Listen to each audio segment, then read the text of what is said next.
ভয়ানক দুর্ঘটনা অল্পের জন্য রক্ষা পেয়েছে। অবশ্য নেতাজি চৌমুহনীতে এই মুহূর্তে এই দৃশ্য ধরা পড়েছে, যেখানে একটি লরির উপরের অংশে লেগে গিয়ে হাই ভোল্টেজের বিদ্যুৎ তার চালকের অতি সতর্কতার কারণে বড় কোনো ঘটনা সে অর্থে ঘটেনি। আজ সকাল থেকে এই বিদ্যুৎ তারটির নিচের দিকে ঝুলানো দেখে স্থানীয়রা বিদ্যুৎ দপ্তরকে খবর দিয়েছে, অথচ সেখানে বিদ্যুৎ দপ্তরের কোনো রকমের কর্ণপাতই তারা করেনি, যার কারণে স্থানীয়দের পক্ষ থেকে একটা অভিযোগ তোলা হয়েছে। কিন্তু শেষমেশ কি হয়েছে যে দুর্ঘটনাই ঘটে গেল, যদিও সেখানে অল্পের জন্য রক্ষা পেয়েছে চালক।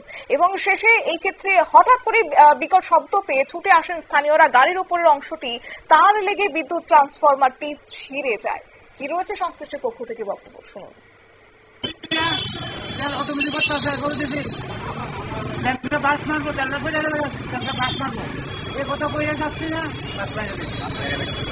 আগুন ধরেছে না, আগুন ধরছে না,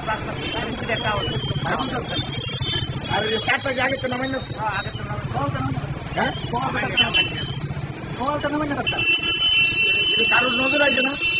আমরা দেখছি, আমরা বিদ্যুৎ দপ্তরের কেউ আসে না,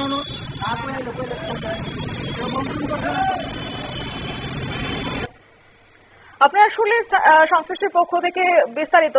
এবং জানা গেছে গাড়ির উপরে লেগে গেছে তারটি, চালক বুদ্ধি করে গাড়িটির জায়গায় দাঁড় করিয়ে দেন এবং তারপরে তারটি যদি মাটিতে পড়তো তাহলে বড় কোনো দুর্ঘটনা ঘটে যেত।